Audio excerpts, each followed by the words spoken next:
The Cold Cage by Ray Aldridge. Clocks infect the ship. They are everywhere, angry boils on the smooth steel walls.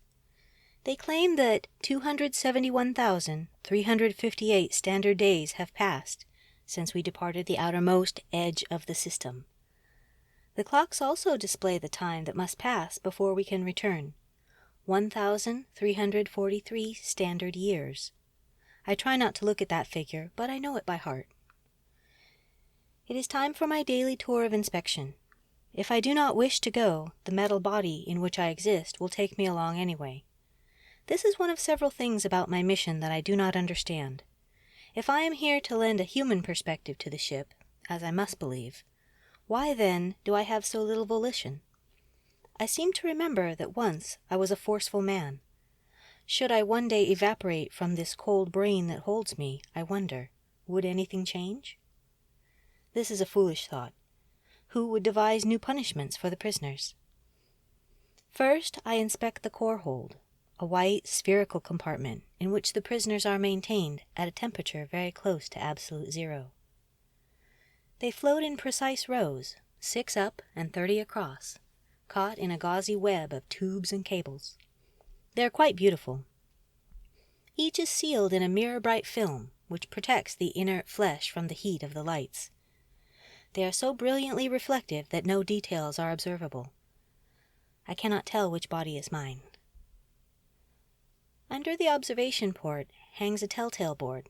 It monitors the data flow from each prisoner's brain. Under my name burns a pink light, indicating that my cerebral pattern drives a self-contained hulk, not one of the private hells in which the prisoners exist. Also written under my name is my title, Warden. This seems less meaningful to me than the soft, steady glow of the pink light. At the top of the board, someone has scratched a graffito into the black plastic. Here pity lives when it is wholly dead. Dante, I believe. The right poet for the job, certainly. I wonder who scribbled the line. A shipyard worker? One of the guards who delivered the prisoners to the ship? One of the notables who came to its launching? I cannot decide whether the scribbler approved of the ship's purpose. It is an ambiguous line taken by itself. Now I travel the corridor that leads up to the navigation nexus. I have walked this path so many times that the reality of it has eroded a little. Sometimes I can almost see through the walls as if the steel has gone threadbare. This is a dangerous fancy, and I thrust it from me. In the nexus I sit beneath a hemisphere of polished crystal. I can look up into the fiery perfection of the void, my view undimmed by the haze of dust that obscures the stars in system. I rarely do so. The ship sails its cometary orbit alone. When we left the system behind, the ship spread the black wings of its hydrogen scoops, and we disappeared from the knowledge and control of humankind. I do not really remember this, not directly. It was much too long ago. But I have the sense of it. A human mind can only hold so much and remain human, and so our memories are periodically synopsized and purged. It is essential that the prisoners remain human. Otherwise, what would be the point? Can gods be punished, or demons? Some would argue that the prisoners are already demons, but I have learned otherwise.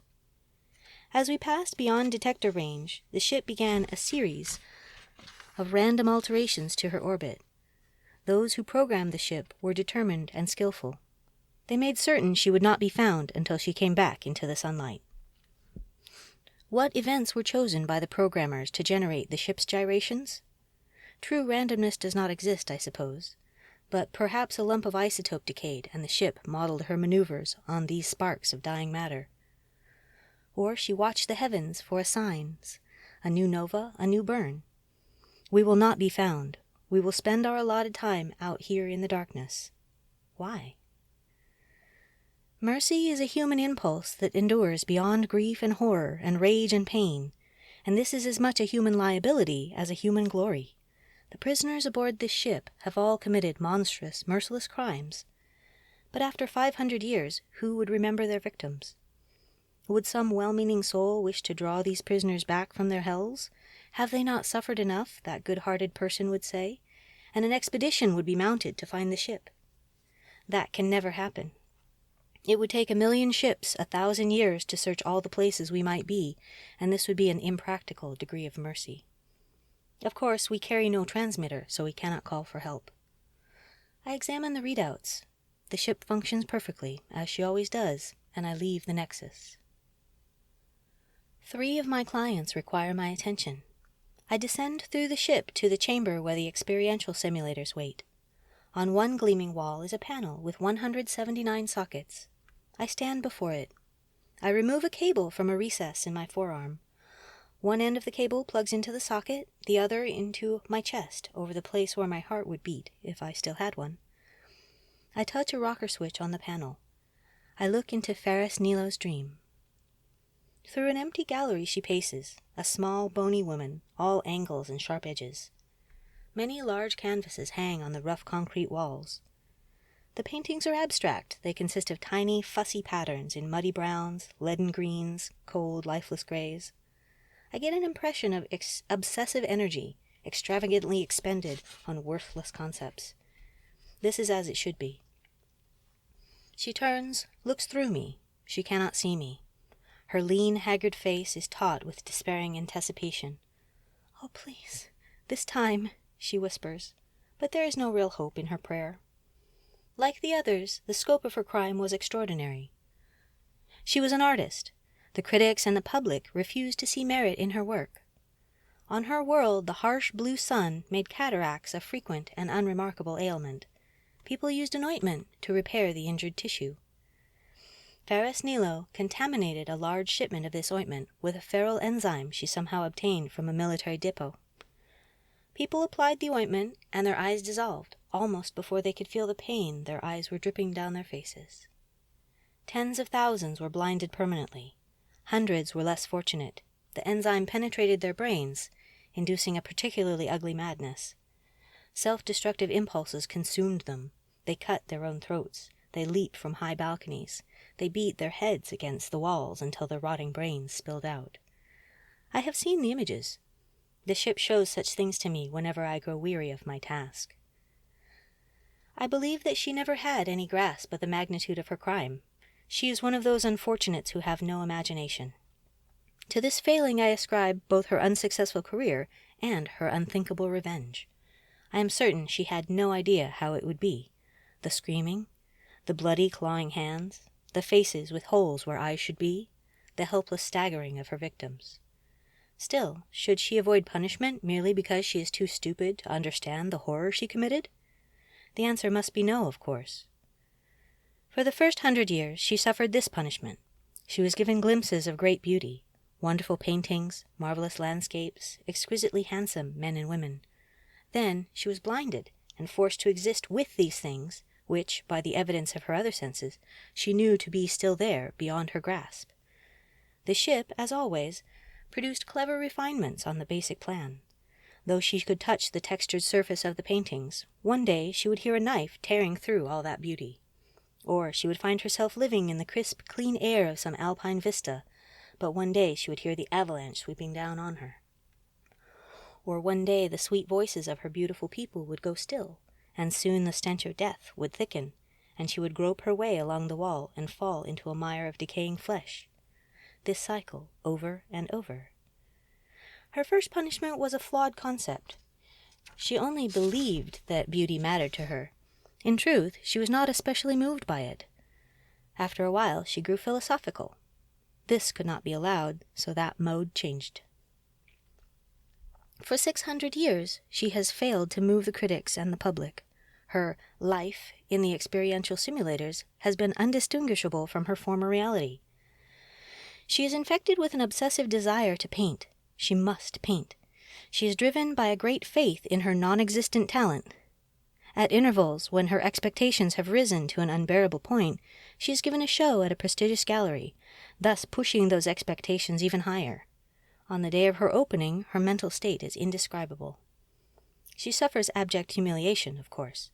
The critics who attended the opening vie with each other in dismissing her work. The ship draws upon 10,000 years of human wit in scripting these comments, and each lodges like a fishhook in Ferris Nilo's heart. After all these centuries, the ship knows her heart well. But it is time for the mode to change again. Ferris Nilo no longer has hope, and where there is no hope, there can be no disappointment. She has become an insensate machine. Mindlessly, she grinds out acres of dull daubs. We have lost our grip on her. She knows no joy, but she does not suffer. This cannot be permitted. For weeks the ship has pressed me to devise a new torment for her. The ship shows me her crime, harangues me in a pedantic voice, and inflicts pain upon me. The pain is irresistible, and is to me another puzzling aspect of my mission. The ship calls the pain incentive, but it seems to me that word once had a different meaning. The pain is like a live thing inside this dead body, a creature all claws and spikes that rips at my spine, my eyes, my brain, my guts. I have none of these organs at present, but the pain finds them anyway. I am not a brave man. I have no resources with which to resist this pain. Besides, I do agree with the basic premise of the mission, which is that crimes of such magnitude deserve extraordinary punishment. Truly I do.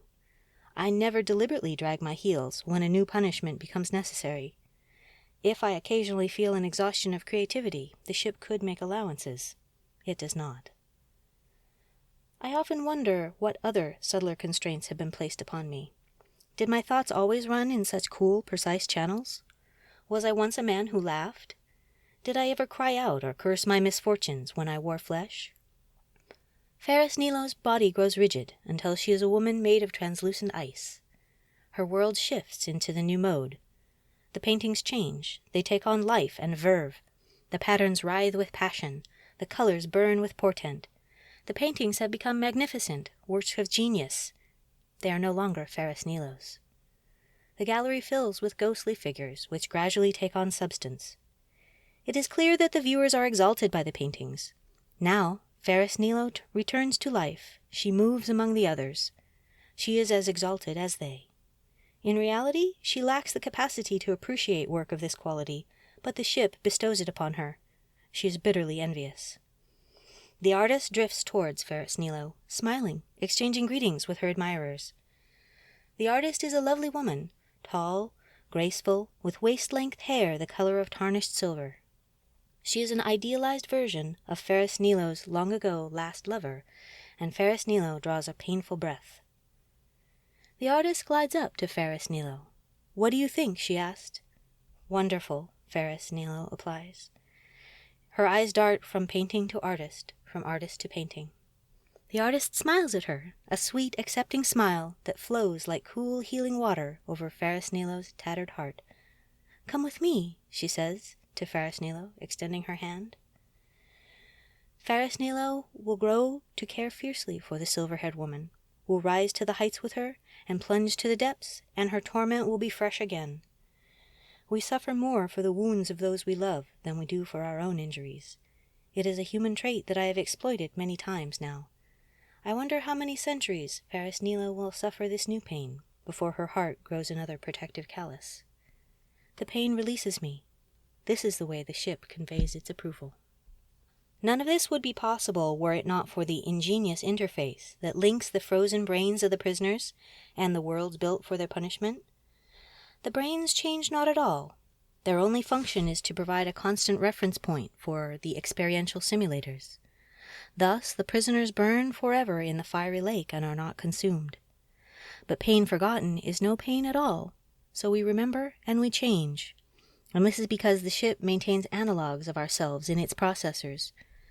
At intervals, the ship purges irrelevant material, as well as material that might expose the illusion that the prisoners exist in. So existence has continuity. Our minds are like seashells, slowly accreting in this deepest of oceans, swelling with 1,000 nacreous layers of pain. When the process is finished, when we have returned to the light and the prisoners' minds are at last merged with their analogues, I wonder what strange creatures will emerge from those intricate spirals. I withdraw my cable from Ferris Nilo and attach it to Kalen Moat. Kalen Moat is a very different sort of prisoner. He is a brilliant man, a man who thinks too much, who broods on every facet of each thought, who is not content until he has wrung it dry of meaning. For this reason, he has been one of my least troublesome clients. He has for the most part punished himself. He requires only minimal assistance from me. He was an exobiologist and administrator, and he accompanied a meta-colony to a pleasant world. By his accomplishments in readying the world for terraforming, Kalen Moat won the right to name it, and he called it Goshen. For a few years the colony prospered, but then an accident destroyed the ultralight transceiver, and the colony lost contact with the worlds of humanity. Kalen Moat had no reason to believe that contact would ever be restored. He began to brood. Goshen seemed to him the most beautiful place he had ever seen, with its purple oceans and grassy blue plains and stark white mountains. The native life forms gave way grudgingly before the overseeded terrestrials. It was almost, Kalen Moat thought, as if they loved life with a fiercer passion than the interlopers did. He berated himself for these sentimental fantasies, but they struck deep roots into his mind.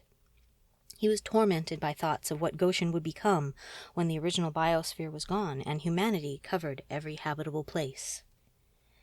He finally came to a terrible decision. Over the next 10 years, he oversaw the death of every one of the colonists, more than 5,000 men and women, infants and elders. I can scarcely understand how such a thing was possible, but Kalen Moat possesses an almost inhuman will and resource. He set groups against each other. He caused disasters in the food and medical sectors. He sent workers into places where fatal accidents were inevitable. He convinced the survivors that the unpopular among them were guilty, so that executions occurred. At the end, he hunted the last ones down, implacable as the cruelest of gods. Somehow I am unable to form a clear mental picture of what this must have been like. Kalen Moat is a personable man, even a charming man. Surely he must have had friends among the colonists. Did he save his best friends until the last? When, against all odds, a survey ship arrived, Kalen Moat was a wild thing, living in a rocky crevice, wasted by a dozen alien diseases, almost dead, almost mindless. The survey crew froze him and returned him to civilization for repair. In the process of reconstructing his mind, the doctors discovered his crime. Should he escape our vengeance because he has already punished himself so thoroughly? It cannot be. I appear to Kalen Moat as myself. He stands at the top of a blasted hill. He looks over a dead, ruined landscape, sterile soil, crumbled slag, pools of fuming waste. He turns to me with a small, weary smile. "Ah," he says, "my demon, it must be time for a new game." Kalen Moat was a religious man, strangely enough. The ship allows me to believe that he is in the hell he once feared. Kalen Moat is a man of frightening intelligence. He has somehow survived the destruction of Goshen, a process that has gone on all these centuries. Now he has incorporated his torment into a new philosophy, that all life is an aberration, that emptiness is the highest estate. He looks out over his destroyed world and finds it good. Yes, I answer, time for something new. He takes my metal hand, and instantly he is plunged into his new torment. He finds himself aboard one of the holding arcs that orbit Dilvermoon. The arc boils with flesh. In the red illumination of the emergency lamps, it is a scene from a steel inferno. People fight for a place at the ventilator grills, for a smear of nutrient paste, for a mouthful of foul water. I release Kalen Moat's hand, and he sinks slowly down into this ugly ocean, arms raised in hopeless supplication. His eyes bulge, his mouth opens in a scream I cannot hear above the roar of the thousands trapped here. I detach my cable from Kalen Moat's socket. I am moved, as I always am, by the suffering of my clients. I feel a special empathy for Kalen Moat. We are in some ways alike. I lack his genius, his terrible fixity of purpose, but I also am a brooding man. I also examine the frayed surface of my reality too closely, and this is in itself a torment. The ship sends me pain, and I forget about Kalen Moat. One more prisoner must be attended to this day. Then the ship will allow me dreamless rest until the next day arrives. Demimin Anna Gare was a freighter captain, the master of the Vijaya Maru, and she is the most difficult of all my charges. This is not because she is unusually clever or resistant to the pain I devise for her, but because I was to some extent a participant in her crime. It is hard for me to make myself believe that she is wholly to blame for the disaster she caused. I often wonder if I should bear a part of her torment, for I permitted her to act. And in fact I do share her punishment, because when it comes to punishing Demimin Anna Ger, I am indecisive and ineffectual. Therefore the ship gives me pain. I resolve to do better. The pain doubles me over for a moment, as if to lend strength to my resolution. The Vijaya Maru was transporting a levy of indentured joy-folk from Anders End to Dilvermoon when a disease began to spread through the cargo. It was an unusual disease. The latter stages were hideous, bleeding boils and widespread necrosis of the skin, so that the victims appeared to be animated, flaying corpses. Worse, the victims were motivated by a vast and manic energy. The first victims aboard the Vijaya Maru turned that energy into breaking out of the cargo hold. They were near success when Demimin Anna Ger's distress call reached us. I was the starport governor. As the Vijaya Maru reached the holding orbit above our world, I accepted a video link with the beleaguered vessel. Captain Ger was a woman in late middle age, white-haired, face hardened by exposure to many suns. Her eyes were wide with what I at first took to be dignified concern, but which I later discovered to be stark, unreasoning fear. How could I have made such a mistake? I cannot say. I was a reasonably good judge of faces. What successful bureaucrat is not? At any rate, I was taken in. "What is your emergency, Captain?" I asked her. A distant hammering came through the video link. Her eyes flickered slightly. "We have several cases of Sorensen syndrome aboard," she said, naming a dangerous but not incurable condition. "Our med unit is offline. Repairs impossible. May we land without formal clearance? Some of the cases are nearing termination." I remember rubbing my chin in a magisterial manner. "Our clearance procedures are not unduly rigorous. Can't you hold until we can get a med team to you?" "No time, look!" She swiveled her pickup to show a man and a woman lying on acceleration couches. Both were beautiful. The woman had silken black hair, an appealing oval face.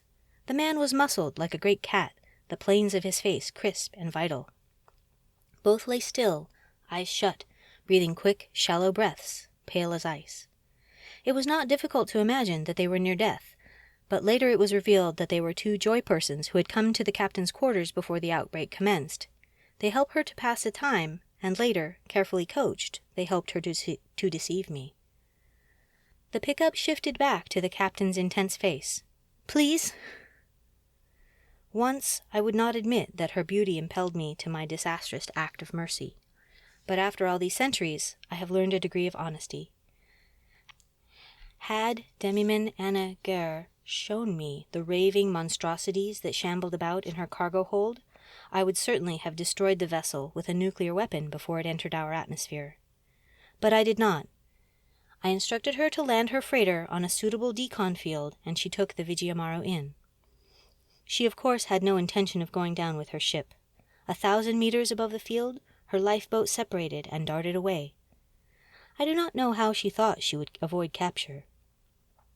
The Vijaya Maru landed hard, but, unfortunately, not hard enough to kill all those within. They burst from the buckled hull, running like deer, great, high-kicking bounds, as if they believed that they might run away from the disease that was eating them up. Their skins sloughed away as they ran, exposing bone and muscle and viscera. They were over the blast walls and into the city before we could react. Until I began my service aboard this ship, I had never witnessed so awful a sight. Millions died, not only because of the virulence of the disease. In more traditional plagues, the dying became too ill to move about. In this one, the victims seemed to marshal their energies for one final effort. With desperate enthusiasm, they searched out and infected the healthy, until dehydration and shock felled them. Of my most ancient memories, only this one is completely clear in every detail. I survived, as did Demimin Anna Ger, and here we both are. For the first few hundred years, the ship afflicted her with every painful condition known to humanity, and this was sufficient. I was never required to exercise my skills. She died of one grim disease after another. Between bouts, she pursued health with joyless determination, to no avail. But finally she grew tired of life and tolerant of physical pain. Accomplishments I envy. She has since been the source of much pain for me, and guilt, of course. So now I must devise new torments for Demi-Min Anna Ger. This is difficult because she is, I think, the weakest of the prisoners. Her mind is inelastic. I fear that if I push her too hard, she will break and somehow escape her punishment. I cannot really grasp how this would be possible unless I have misunderstood the mechanism by which the ship maintains the prisoner, but I fear it all the same. The ship would make me suffer in her stead. Since she has grown tired of life, I have concentrated my efforts on making her feel death and death's indignities. So far, I have only been partially successful. I buried her in tropical earth, allowed her to feel each nuance of her body's descent into corruption. The early stages were properly painful. Bacteria teemed. Her body bloated, eventually split open, boiled with maggots. Liquescent flesh dripped from her bones, and she felt everything. But when her bones began to subside into the soil, I saw that she had accepted the integrity of the cycle, could even feel a certain symbolic beauty in the return of her elements to the soil that had given her life. The ship punished me. Now I will try again. I plan a grotesque torment. I hope it works. I have given Demi-Min Anna Ger to the taxidermist. She will be there for all the unpleasant things he must do to prepare her corpse for display. She will feel the flensing knife, the hook with which he will draw forth her brains, the searing chemicals he will use to prepare her hide. He will soak her bones in a vat of acid to clean away the dead meat, and he will drill tiny holes in her bones so that the special ants he keeps for this purpose can clean away her marrow. And all this will be in preparation for the moment she is put on display, a steel spike piercing her torso to hold her in a lifelike position. She will stand in a museum devoted to the display of monsters, and she will endure the comments of the museum's visitors. She will explore uncharted territories of suffering. I cannot say I am proud of my work, but at least the ship releases me from the pain. Before I go to my rest, I feel compelled to visit the core hold again. I grip the telltale board in my metal fists and fill my eyes with the pink glow of the light that marks my name. I tell myself over and over that this is real, that I am the warden, that I am not a prisoner, that I am not being forced to commit these merciless acts as punishment for my foolish mercy so long ago. I look at the clock. It tells me that 1,343 years must pass before we can return. I think I can remember when that number was larger. I am almost sure I remember that.